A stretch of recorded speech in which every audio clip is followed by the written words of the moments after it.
we're all gonna have, AR lenses in our eyes eventually.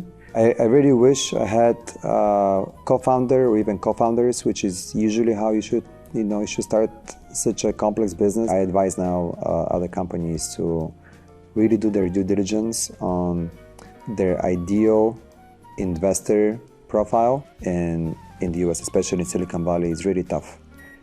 People just jump companies every year, every couple of years, and that can kill a startup. I've done so many investor meetings that I wish the companies after me, maybe the companies I will create or other people create, every time they go to a pitch, there should be a high degree of certainty the answer will be yes on the other side.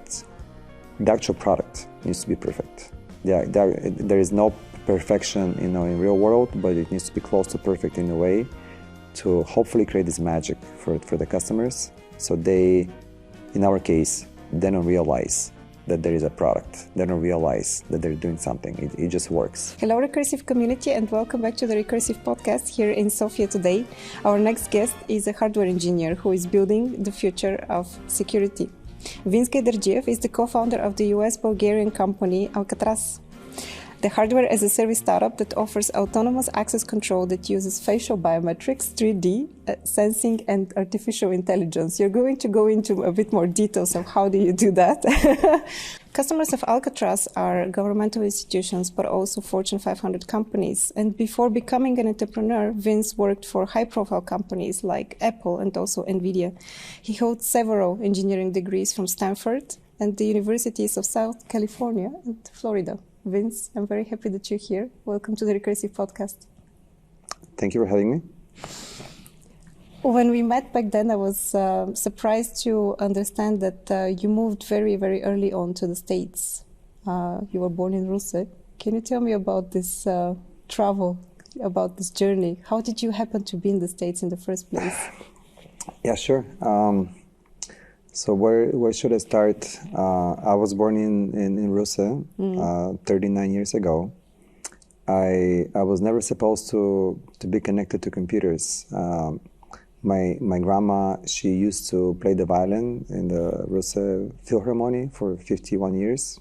Wow. Ever since its inception. And her dream was that my mom and myself, we go after her steps. Even she called my mom violinist, violin. That's my mom's name. And I used to play the violin when I was a child for 5 or 6 years. But then my parents bought me my first computer when I was 12. And that's it. I don't think I ever touched a violin after that purchase. And, I've always been excited to not play games on the computer, not just browse, but create things. Maybe create a plugin to make our dial-up connection back then faster, or wire up something and then have some software to speed things up. So very early on, I was excited to bring something to other people so they can use it in their daily lives. And that kind of drove me to kind of think about engineering eventually. My parents always wanted to send me away, but not for good, just for a couple of years, so I can learn English and come back. And when I was 15, 16, I went to the UK a few times. Then it really clicked with me to stay there for a longer time. And then coming back to Bulgaria, I chose kind of as a final step to explore the US and go there maybe high school for a few years and then come back. So we chose that I was going to go to Florida through organization Euroschool Holidays that was doing student exchange programs. No actual students are exchanged. There is no one coming back to Bulgaria, but they're sending people or high schoolers into the US in host families. But in the last minute, there was a mix-up, and instead of me going to a host family, I went to a Native American guy who used to have a lot of wolves in his backyard in the middle of the desert in Florida. He believed in many gods. He was trying to teach me about his many gods. And my school was a couple of hours away in the Florida heat during the summer. It wasn't a great experience. So in a few weeks, I was ready to go back home. I really wanted to go back to Ruse. I'm from the English language school in Ruse. I wanted to start the school year with my classmates. And it just happened that my kind of a goodbye party was also my birthday on September 5th back then. And one of my classmates from my calculus class, she organized the whole thing, plus invited her parents. And her parents met me. And they're like, well, Vinci, why don't you stay with us? We're going to be your host family. We're going to apply officially to adopt you for those couple years. So you can stay and you can learn English and you can be with us. And they were this perfect Baptist family that you would see in the movies, going to church every Wednesday, every Sunday. You play basketball at church, you go to church Disney trips. With the rest of the children in the church. It taught me a lot about American culture and traditions in a very constructive way. Mm-hmm. Family values, love, and it was just great. So throughout that time, I stayed with them. It was a good experience, and then my vision was, okay, I'm going to stay a few more years, maybe do my bachelor's in the US. Anyway, I applied, they accepted me into a few schools.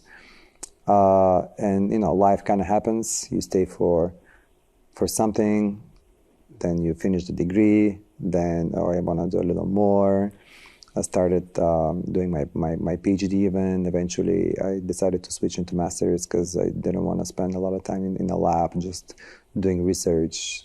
I thought I was supposed to do something else that's more short term, that will give a product out to people instead of doing something long term that eventually may have an application in 10 to 20 years. And that's how I stayed for a while. And then eventually I graduated, and my first job out of school was at Nvidia, which is one of the companies that I admired, not because of their GPUs and gaming, but there were those early signs back then in 2010, 2011 of a lot of data to be processed using GPUs and those kind of chipsets. And Nvidia was right on top with AMD as one of those companies that will really help drive this new category of software hardware development. They were just starting up to think about what if they put their chips not only for games in computers and laptops. They kind of tried it with phones and tablets, but it didn't work out because the chips require a little more power. They're a little hotter than they should be in those really small form factors. So NVIDIA said, well, we want to do it in cars. We want to be a driving chip in vehicles. And back then, and even now, Tesla's factory, and back then in 2011, Tesla was just starting up. Elon just announced the Model S, but it announced he announced a shell of a car that really, it was not really functioning, but it had to function at some point. Mm-hmm, mm-hmm. And the factory that Tesla bought from Toyota was just a few miles away from NVIDIA. And that was my first project at NVIDIA. I joined the automotive division, and one of the first chipsets that went into cars was for Tesla Model S. Mm-hmm. The Tesla Model S has a big screen and a small screen, so actually two different chipsets from NVIDIA are driving those multimedia systems. And we were tasked to integrate and make it work. Initially, it didn't work at all. You couldn't even turn on the car for over 10 minutes. Something was going really, really bad. But then eventually, throughout the following couple of years, we kind of got it. We made it work. And then Nvidia said, well, now that we know how to do it with Tesla, we really want to do it with other car manufacturers. And back then, self-driving was not really a thing. You didn't have a lot of cameras around the cars to process a lot of data. But Nvidia saw the potential of self-driving, and they had internal teams doing the early AI of computer vision and self-driving, but they knew the car manufacturers were not ready yet. So they said, well, we want to partner with those companies. We want to establish all the partnerships. We want to have our GPUs in those cars. Then eventually, when the technology is there, we already have all the car partnerships. We have the chips inside. We know how to integrate with cars. We just add more powerful chips, and we just drive more cameras. And we either integrate with existing algorithms by the car manufacturers, we use our own, and that's how we're going to get self-driving. So that was the idea of Nvidia, which was really prolific. This is quite a journey, by the way, from Ruse over being at home with a Native American and wolves to, building, the future of autonomous driving, basically. Yeah, that was pretty amazing. It was really clear for everyone, not only at Nvidia, but I think a lot of people in Silicon Valley, that Tesla was going to be this company that changes how the car industry goes, kind of like Apple with the phone. But they didn't have enough funding, they didn't have enough traction, no cars out there yet. But the infrastructure and how Tesla was thinking about cars was very different. It wasn't a car manufacturer that wants to integrate a little bit of technology here and there and have this technology improve every year by a little bit. Tesla was building a technological product, and it was just wrapping it around a car design, with iterating every week, every month, even to this date. If you buy a Tesla car today, it will be different than a Tesla car in a month, because they will be constantly improving not only software but hardware things around the car, not to wait for a model year, which is kind of the same thinking how software should be done in the cloud. You just constantly iterate, not only fix bugs, but improve, give more features, without the user thinking about it, without the user being involved. You just continue innovating nonstop. How did you develop this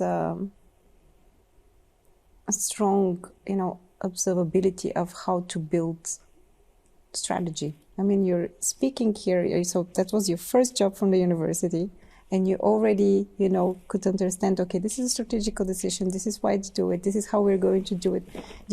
At what point did you get involved, and you also, develop this business acumen, which is super, super, important? Well, early on as a junior engineer just starting up, I wasn't thinking about strategy specifically, but then in a few years, as you see how everyone else thinks about technology and where technology is going, and how those large corporations like Nvidia, and I'll talk about Apple eventually, how they think about their vision not only in the next few years but in the next 10 years and how to get there. Then when you're in that environment for a few years, then you kind of get it.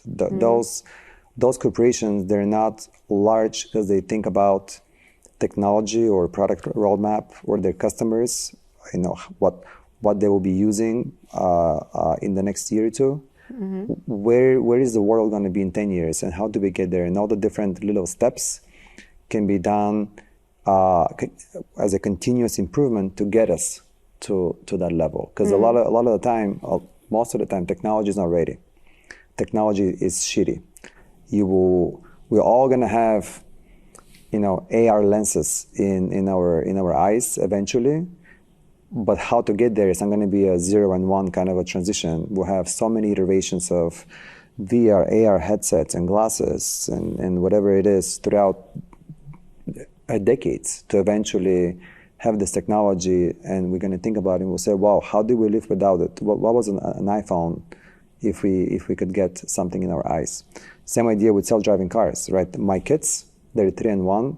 They most likely will not know how to drive. They wouldn't need to know, and actually it will be dangerous for them to drive. We're going to prove that self-driving is much safer than you driving manually. Maybe you drive manually for fun on a track or maybe off-road, but in the real world, why would you create so much risk for you and everyone else if you don't have to, right? So kind of like the same way of thinking those large corporations have how to get to that kind of, in this sense, level 5 self-driving will have to go through all the little levels 1, 2, 3, 4 to get to level 5, which is, the dream of everyone, having a car with no person inside. And did you encounter a similar mindset and, eagerness to build a vision for the next 10 years at Apple?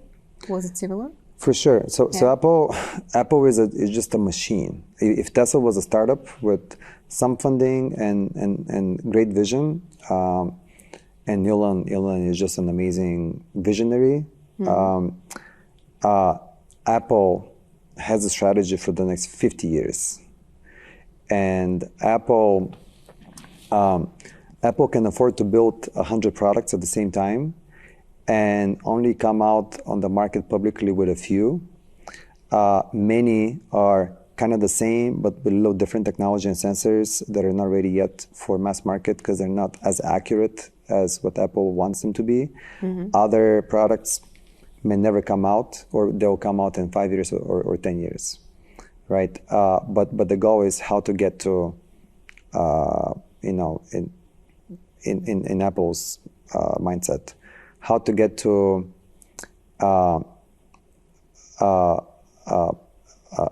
a technological advancement in a way to create a new product category, right? A new product category requires so much innovation. And nowadays, technology is so complex, so much money. It's becoming harder and harder, and only a very few companies will be able to afford the new things that will come out in the future. Like what we were talking about, for example, AR and VR.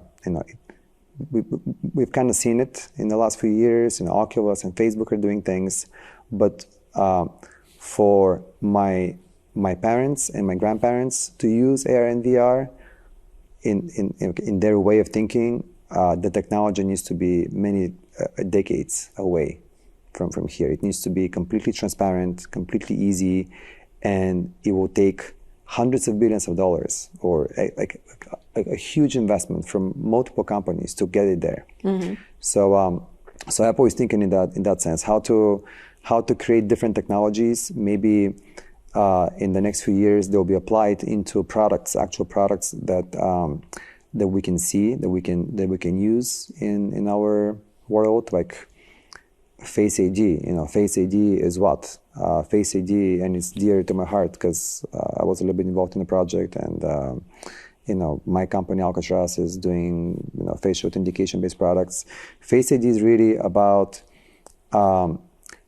knowing the face, tracking the face very privately, very securely. The user owns the data, but owning and tracking the face, always recognizing not only who the person is, but the facial expression of the person, doing eye tracking, gazing, and so on. So that's really going to be useful eventually when you go into VR for a company like Apple to actually not only know what's going on outside in the physical environment, but also sensing your face and your facial expressions in a way to put yourself into a VR environment very accurately with real time, real time representing your face as well. Like a bunch of cameras on the face, kind of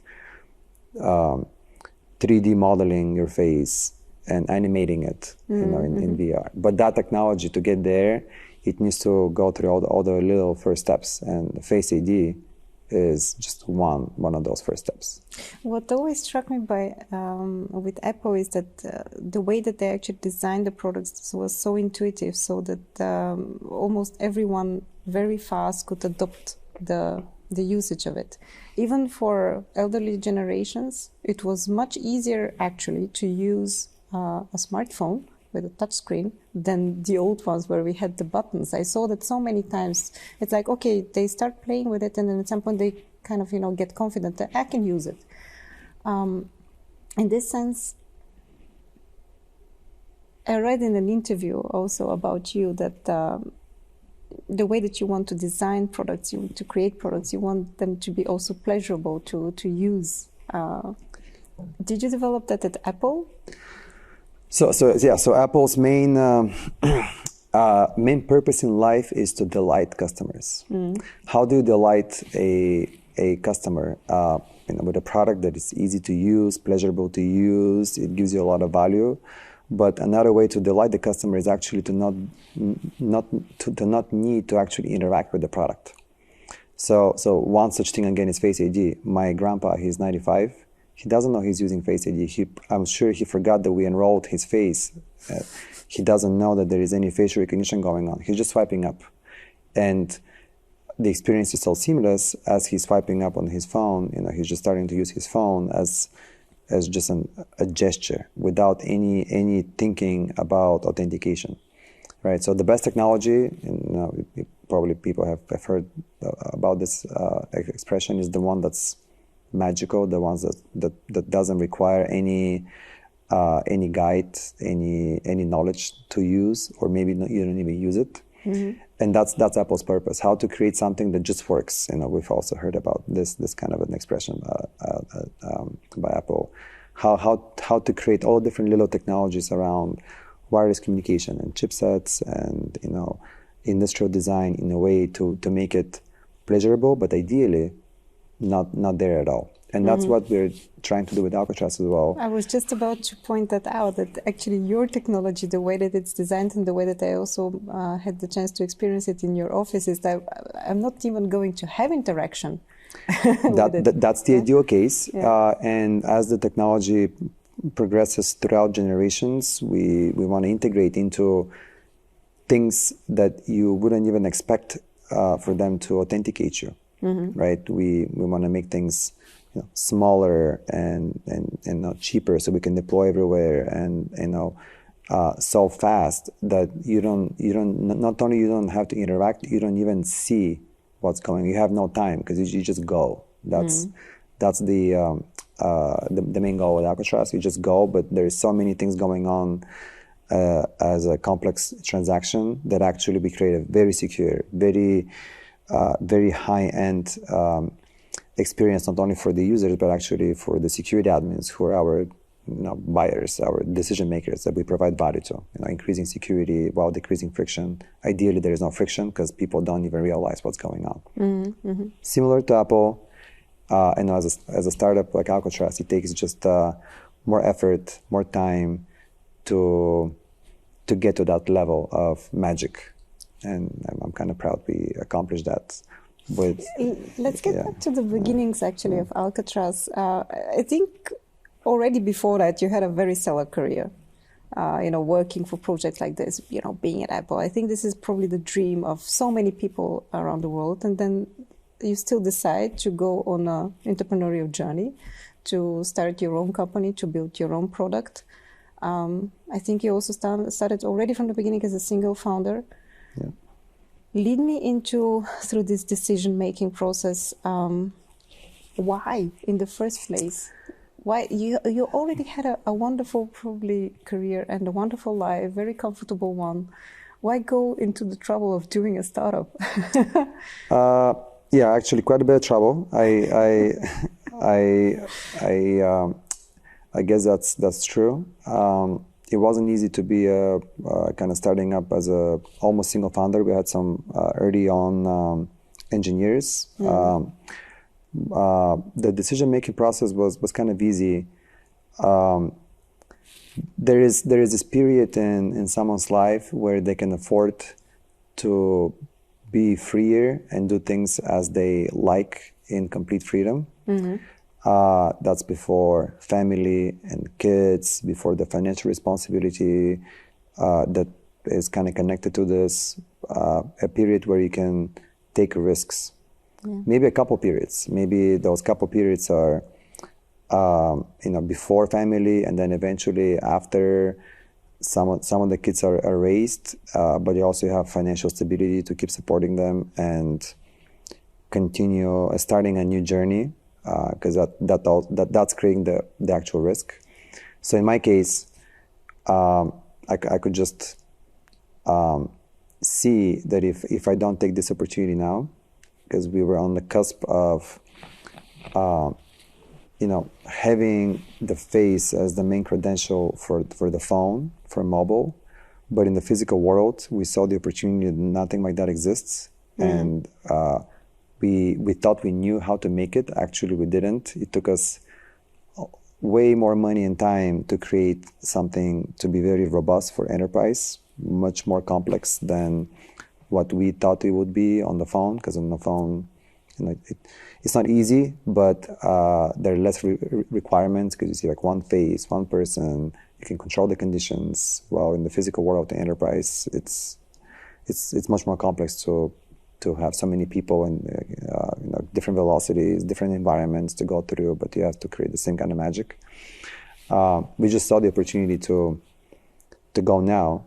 Otherwise, in a few years, other companies may start doing that. The technologies were finally available, not only to Apple, and Apple was a pioneer in facial authentication, and they still are.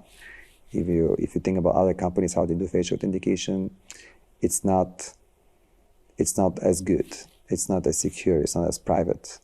Even 5 years after Apple announced Face ID, there is still no company that can actually do that as good as 5 years ago that Apple is doing it, not what Apple is doing now on the latest generations of Face ID. Wow, okay. And it took Apple a long time, many years and many acquisitions to create Face ID. So we just saw the opportunity, and it was just the right time for myself personally to take the risk, because I knew maybe another opportunity will be eventually in many years. And it's just the stars need to align.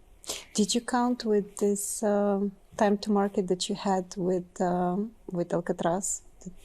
Because I think, starting a hardware company, in addition to that, starting something which is going to be adopted by enterprises, it takes a lot of time to build. Did you know that when you started? No kidding.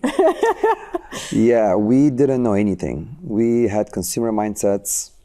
We thought we would make a nice hardware product, put it on people's walls, and it would just work, and everyone's gonna want to buy it. It wasn't the case. We didn't know anything about the security industry, the buyer, the sales cycles, all the requirements that are outside what we thought we need to design as a minimum viable product in the actual hardware. Our actual hardware we call the ROC, and the machine learning computer vision algorithms in it is a very, very small thing of what we do. Why did you call it the ROC, by the way? Our company is called Alcatraz. Yes. The ex-prison, now an island kind of museum. Its nickname is called the ROC. Alcatraz is known as the ROC. Maybe someone has seen the Sean Connery movie back in the days. So we decided, we are from the Bay Area. We're creating something very secure. We call the company Alcatraz, and the product itself is also something that should be strong. That should create this sense of stiffness. And ROC was a natural thing to call the product. So we didn't know anything about the industry. We didn't know that outside creating a product that can do kind of facial recognition, facial authentication, 90% of that is actually outside the product. All that our platform does in the cloud. Eventually, we found out that although the world is moving to the cloud, Fortune 1000 companies and government don't trust the cloud yet. So we had to virtualize the cloud to an on-premise solution, air-gapped, which means Alcatraz doesn't have access to any data. We can't even know what's going on in the field. If there is a bug, if something doesn't work, we have to fly. We have to go physically to the location to find out what's going on. That means there is no feedback cycle of how to improve the product, because as soon as we deploy, we don't know what's going on. We cannot collect any data. The data we need is actually something that we cannot buy online. We have to create it ourselves. And we did a lot of data collection here in Bulgaria through actors. We hired actors to act out different scenarios of tailgating, for example, because you can just Google tailgating data and you just buy data. It doesn't exist. Especially in our case, we use 3D and infrared and color sensors, cameras to hybridly merge the data for us to increase the accuracy and the experience and the reporting of our product. So it was very hard to go and deploy into large enterprise and government just because we spent years and years after developing the hardware product to actually being able to deploy and then legally be deployed and convert customers through all the certifications and networking, privacy, security requirements that those large organizations need. And in Europe, a few years ago, GDPR became the standard of how you deal with privacy and data. But in the US, which is our go-to-market country, there is no GDPR. It started as a hear and say, or what could be created as a regulation, maybe federal level, state level. As you know, each state is kind of like its own country, and usually the regulation starts kind of state level first, and eventually it may take years or decades. It will go federal level. So we had to create kind of as an umbrella software and hardware that can convert and can be legally deployed, with all the privacy and security implications of the corporations. Not how they're thinking about privacy and security today, but how everyone will be thinking about privacy and security in 10 years, because our product actually needs to work on deployed for 10 years plus in those enterprises. Yes. Through software updates, hardware deployments. How would the regulation in one state will look like in comparison to another state? We have to take the common denominator and create something that will be easily manageable or flexible in a way to always comply with whatever is going to come out in the future, on-premise air-gapped. I just remember when we adopted the GDPR the regulation in Europe, a lot of the people, they knew the text, they knew how it sounds, but no one knew how it's going to be applied. We were all waiting for those first, victims or, those who are going to get some kind of penalty to understand of how the regulator actually meant it in a practical level.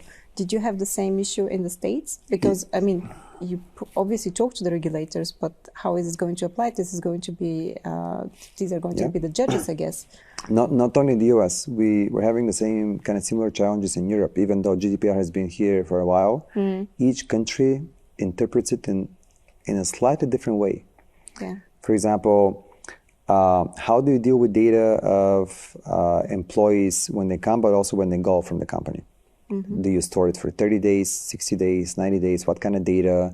What if there is a legal issue between the employee and the company and there is a case open? Do you keep the data for how long? For how long after the legal issue is done? Who has access to it? Where is the data stored? Each country has a little bit of a different regulation, and it's a little challenging when you have to work with a large corporation, a Fortune 10 corporation that has offices in many European countries, but also in Asian countries and US countries. In each country will have different rules about biometrics, about personal data. Even though Alcatraz has a lot of features, has a lot of infrastructure in a way to not deal with any personal data. We don't have to store pictures. We don't have to know employee names. We don't have to know anything about anyone. Only a batch number is needed for us to store and output. That's it. Even this may be considered in a way some kind of a data that we know, and we have to deal with us handling it differently for each country, even though it's under the same corporation. But also, being able to sync up everything real time, and one employee goes to another country, a third country, a fourth country, and they can still use their face magically everywhere. I mean, it just works, right? Instead of them having 20 different badges to badge in everywhere. So a lot of challenges to solve around GDPR, and in different other countries like in US, even state level, the regulations around privacy. So you had actually a lot of challenges along the way, and I wonder, some coming from the consumer industry and being very optimistic about how you're going to launch your own company and create a product, you had to face certain disillusionment at some point. What helped you remain sane and still motivated and continue forward? Do you have a good tip for that? Because this is something which I really admire about your path so far. Yeah, good question. Sane, I would say barely sane. Very, very barely. It's a very thin line. I really wish I had a co-founder or even co-founders, which is usually how you should start such a complex business. I didn't know it would be so complex. I always dreamt about a brother and a sister. I never had such, and I always dreamt about having people to be side by side with me when we have to make difficult decisions, when we are receiving difficult answers by customers, by investors, by any means trying to solve things together instead of everything going through me. Many tough moments. It's just you just keep learning and keep going. It's okay to cry a little bit. You just wake up in the morning and maybe you have not one but 2 cups of coffee, and then you continue. And in those early days in a startup's life, you have no time to take a vacation, even a day or two to reset. So you just keep going, and you try to find motivation or joy in the little things in life, which is kind of stayed with me to try to appreciate the smallest things in life, which otherwise, prior to Alcatraz, I kind of took for granted. Things like, spending time with the people I love for even 5 minutes, with my phone down, being right there, or just walking my dogs, in the evening is something of a meditational experience for me. So you just keep going and look for those moments, and you gotta suck it up. Tell me about the fundraising for a startup that provides hardware as a service. I can imagine it's a bit different. And actually, you mentioned when we met at some point that one of the critical moments in the development of Alcatraz was the time when investor dropped out at the last minute and put everything in a financial stress. A few times, actually. A few times. Tell me about your fundraising journey. So fundraising journey, to get funding for hardware or hardware as a service. Actually, for hardware is almost impossible. You can get to a Kickstarter maybe. Hardware as a service in the B2B kind of a business, very tough.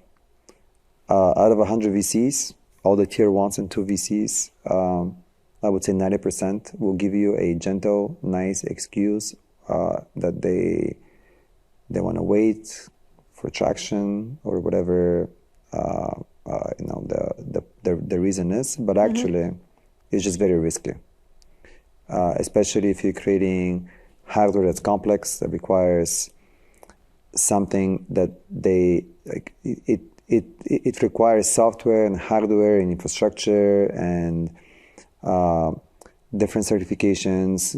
Usually the VCs will not go deep to understand what's going on, and they'll need some proof points that this business model is going to work. And especially through COVID, you have supply chain issues and components, logistical issues, inventory issues. You have to make the product to eventually sell it. You have to deploy the product. You have to maintain the product. Depending on the industry, there are issues in how you're deploying and connecting to the infrastructure. You need a lot more money to create something like hardware, drones and self-driving cars. If it's a hardware module, or robots, or in our case, our product is basically a robot without arms. That's how those are the sensors and the chipsets that we're using inside. So the VC will see so many risks in execution and deployment and business model and traction that they will just not want to touch it. On top of it, they will go back and look at statistics. How many hardware or hardware as a service companies had successful exits, went to IPO? Not an exit of 50 million, 100 million, but actually went to a unicorn status and beyond, right? There are actually none. Only a few companies, maybe like GoPro or Fitbit, didn't exit, but actually they're not doing well, right? Fitbit was acquired by Google mostly for the data, not because Google could, and they have sensors and they have technology that can create those bands. And GoPro, you can buy 1,000 different kind of vendors out of China that does, they do exactly the same kind of a sports action camera product. So not a lot of successful stories, or almost no successful stories. And for VCs, it's just super high risk. A lot of money, a lot of different teams that need to work on a product in a way that's distributed, but also very tightly connected to eventually have the product functioning and to be able to be sold. So all of those risks are just making it impossible for VCs to understand and then get the buy-in to invest in a company. And I'm saying only 10% of the VCs would invest. Actually, 10% of the VCs will be open to hear a pitch, the story of a company, like really hear. I'm not talking about going on a Zoom call and looking at the slides and eventually having a couple questions. Only 10% of the VCs will be open to hear and maybe dive a little deeper, maybe as a second meeting, to learn more about the company in a way to make an actual decision based on facts of development and traction and investment in the industry, really connected to your specific company. Very, very few. I guess this is also a tough lesson because, they would give you, as you said, a gentle excuse of how they would go into investing later. And then at some point you realize this is not how it is going to be. And as a founder, I spend a lot of time fundraising. I basically been fundraising since the beginning. That would have been my next question. How many VCs did you pitch to? Depending on the rounds, right? Like early on, you cannot really pitch to VCs. You may pitch to little VCs, micro VCs, or VCs that have smaller funds, and angels or super angels. So our first funding actually was led. It was a pre-seed angel round. It was led by an angel out of Silicon Valley that my lawyers introduced me to. So the angel had an angel group. Then they led the round, and then a couple of micro or mini VCs also added some investment to have our little round going, for me to be able to get a few people in the company from Apple and a few other places for us to start real development of the prototype that we wanted to show off to eventually get some more investment. So that was the early on, and then as you progress, right, you start pitching. You kind of started learning who to pitch to. I think I've talked to so many VCs that I shouldn't have wasted my time on, because I should have known through not only getting more background information, but having my gut feeling, even initially, even if I meet them for the first time, that they are not the right fit as a mindset, as a fund, as a thesis on what they're investing in. So that, I think that would be my advice, and I advise now other companies to really do their due diligence on their ideal investor profile and very rarely deviate from it, because it's not about the time of how much you spend pitching to the VCs that will never invest in you. They may give you feedback. Many VCs will start giving you feedback even if they don't want to invest in the company, and you will be pulled in all kinds of different directions with different slides and business models, especially early on when things are not really locked down, that can kind of make a lot of things chaotic in your pitch and in the company. And it also plays also a mind game, right? It matters if you hear a couple no's every week, or if you hear 50 no's every week. You kind of start doubting start doubting yourself, start doubting the product, the company, the business model, the industry, life in general. When so many people tell you no, or gentle no, or maybe yes, but maybe in the future when you have traction. Obviously, if you have traction, then the more traction you have, the easier it is for everyone to invest. Right? You have a lot of proof points. The risk is lower. Yeah, but this is not the idea of venture capital, right? How many people did tell you that this is not going to work? Hundreds. Yeah. More than a couple hundred. Okay. Yeah, definitely a lot. I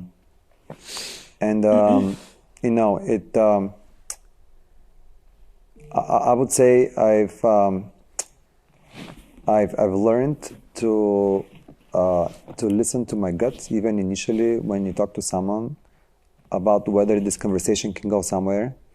It's a lot for me, and I would think on the other side also for the VC, is not only about that you have to meet all the requirements of the fund and the thesis, maybe the personal thesis of that partner that you're talking to in the VC fund, but also there needs to be some kind of personal connection.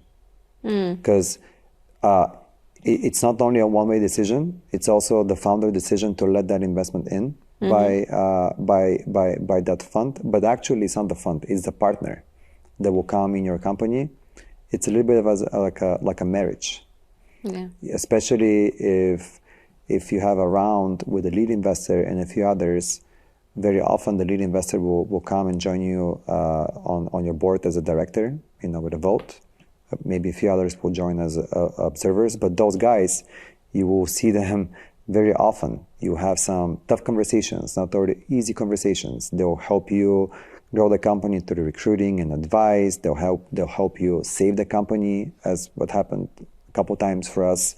If times are tough and we need a bridge round so we can continue going and get traction to eventually have enough traction to get to the next stage of our fundraising process. So those are the guys that will be there for you, just like a family member. Maybe a very connected, very close family member, like your immediate family, like a wife and a husband, or maybe as a cousin who kind of you see once in a while, but every time they come, you feel connected with them because they're in this family to win together. I like the metaphor. I think this is quite often a very different perspective of how we see our investors in the startup community. I remember years ago we saw them a bit as the gods, and you have to do everything that they say. Then we had the founders market period where the founders were actually had the power. Now this period I think is over. We're in a bear market. You still manage to fundraise. By the way, at some point you decided to build a team here in Sofia, and I wondered, you spent most of your life in the US. Where did the connection to Bulgaria come from? I mean, how did you sustain that over the years? Why did you decide to, trust Sofia as a hub for tech development?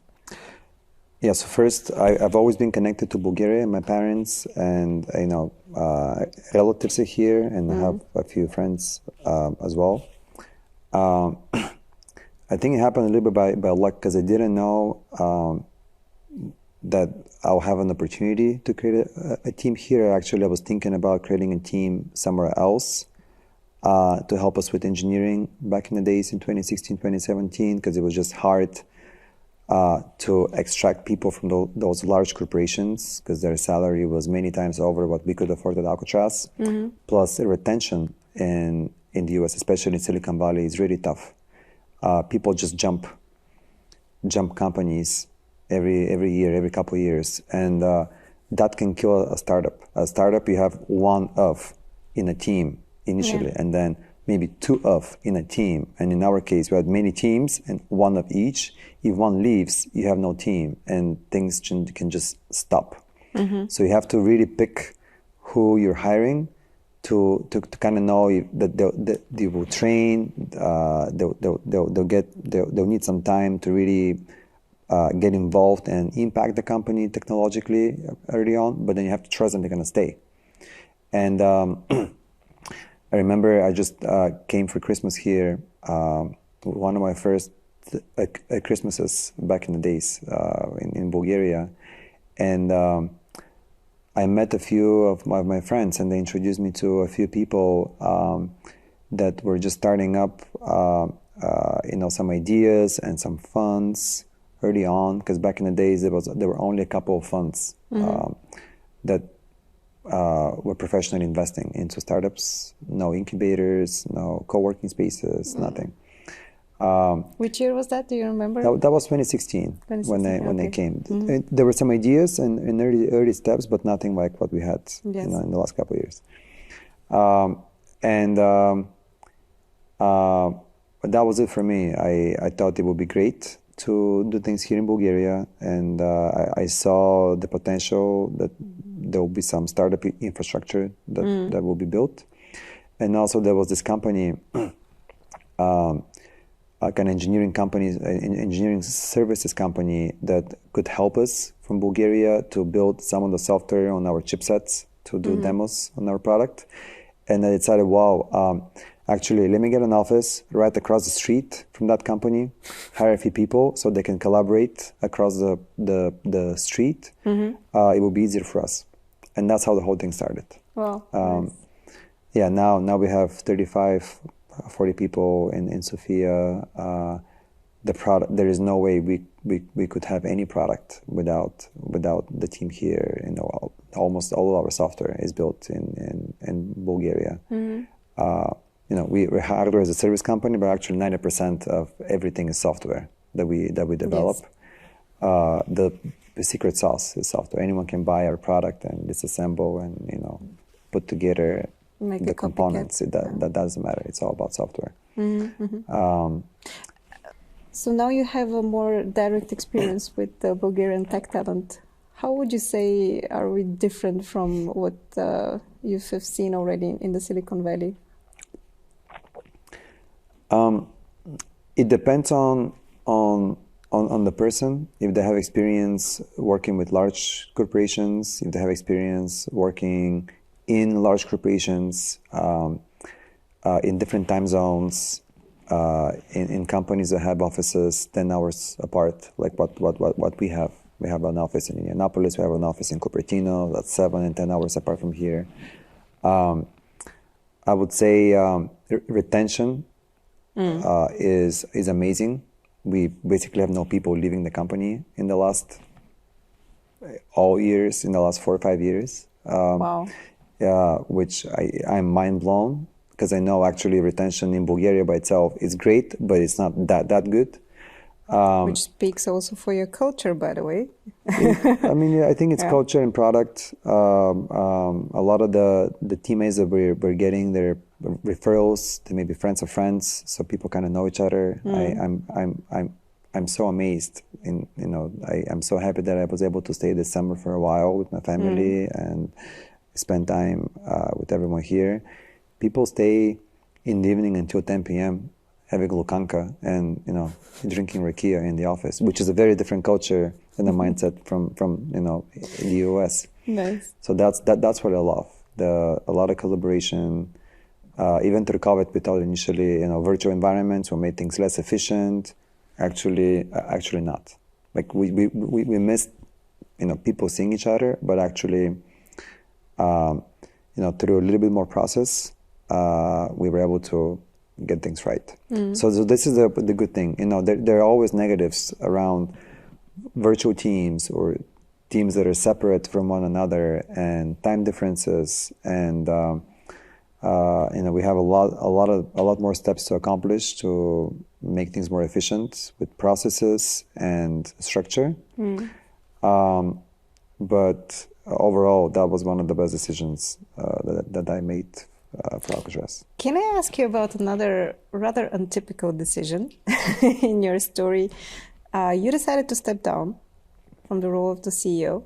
You passed the baton to Tina, a very seasoned, executive. Maybe not necessarily coming from the startup scene.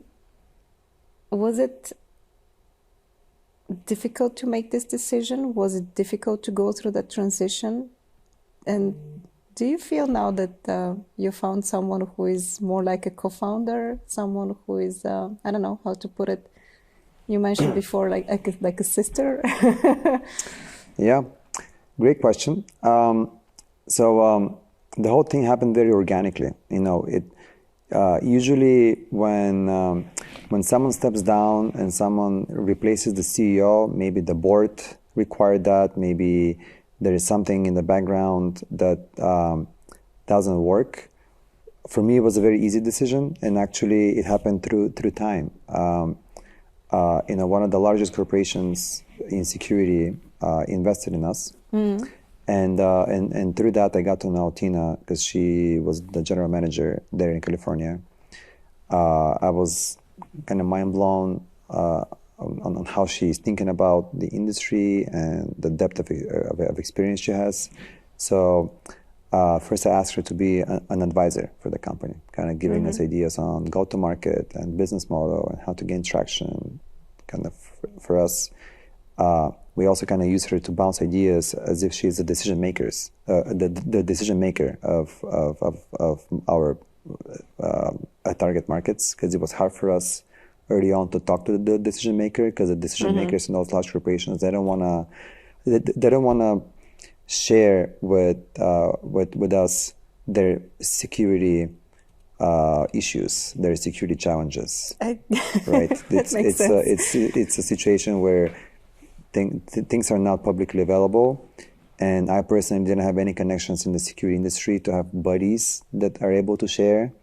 So Tina was kind of the corridor for us to connect, through other means as well, but also through Tina, our mindset, our way of thinking to the decision maker way of thinking, because she knew the decision maker. She used to work with the decision makers of those large corporations for 20 plus years. So she became an advisor. Then I started thinking about, okay, what would it take for us to bring Tina as chief revenue officer? So she basically is responsible for sales and marketing, because in the company back then we were 90% plus engineers. I still have an engineering kind of mindset and soul, and we needed someone very strong in business and marketing, someone who can talk to a lot of the sales channel, a lot of the partners we have to create, because we don't sell direct. We can talk to the customer direct, but we will sell through a sales channel, through the middleman, but also be able to talk to the actual end user.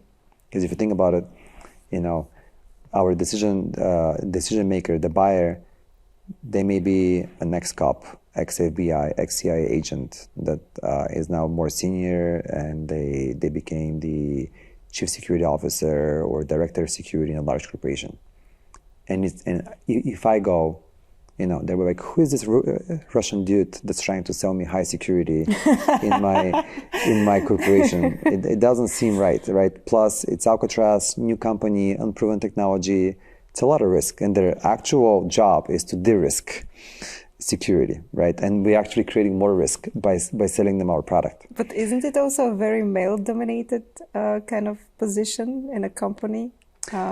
The prejudice yes, against a woman? the security industry is a little more legacy with an old school mindset, but also the right females with the right experience can actually make bigger waves, even stronger changes, because a lot of the senior execs, the decision makers, they would not be open to listen to many, but for the right ones, they would click, because that's what they would be missing in their life. Right. I mean, the topic is obviously so loaded, so it's even hard to discuss it. But it is what it is. Depending on the industry, there is a different buyer, different mindset. Exactly. In our industry, it's a little more legacy. So we had to go through the stages of learning about the buyer, learning how to talk to the buyer, and we're still going through this through sales enablement and different way of thinking. And now we have an actual real marketing team to create those stories and messages for all the different buyers we have in our industry. Yeah. So anyway, I started talking about Tina. We got her as a chief revenue officer, and it was very, very fluid. She started coming to board meetings with me, to pitches with me, since we became a real great team. I talk about the company and the technology and the engineering side. She talks about the sales and the marketing side. And then it was just organic that I thought it would be an actual path-changing experience for Alcatraz. Not only for me, but for Alcatraz. It's better for Alcatraz if she takes over through her industry depth and experience, not only external facing, but also internal facing. Now that we had 50, 60 people in the company, so many different complexities on how people work together, and now that we're building sales and actual teams through non-engineering teams that will go and get the buyer. And was it also difficult to sell your decision to your shareholders, to the board? It took some time. And, as I mentioned, investors, partners, they invest not only in the company, but in the founder, right? So it took some time to warm them up to the idea. But I feel very strongly, very soon, definitely now, they fully agree, and they're excited, and they trust the decision was right, because creating a team in Sofia was one of the best decisions for Alcatraz, and also the other best decision was for Tina to take over and lead our company. It's an amazing story. By the way, I'm very happy also that you are being involved in the local ecosystem through the Endeavor network as well. You're now in the role of someone who can mentor, and there is so much that you have gained in experience in order to do that. I hope that many people would actually listen to this story, because there is a lot that can be learned. You're at this stage, maybe because it was so difficult in these early stages of Alcatraz, you've learned so much. And in this sense, I wanted to ask you, why is it important for you personally to share your experience with the others, with those who are maybe now at the beginning, who are optimistic? And how do you do that? Aren't you afraid sometimes that you're going to maybe demotivate them? Yeah, I would say I'm getting to know myself now after so many years of that kind of an experience, which was kind of like a boot camp of how to do and how not to do things. Very well put. With all the different corner cases of what can go wrong. And I'm getting to know myself that I actually really love advising companies in a way so they don't make the same mistakes like me. um, uh, that can be through a business model, or how to pitch, who to pitch, timing, what's required.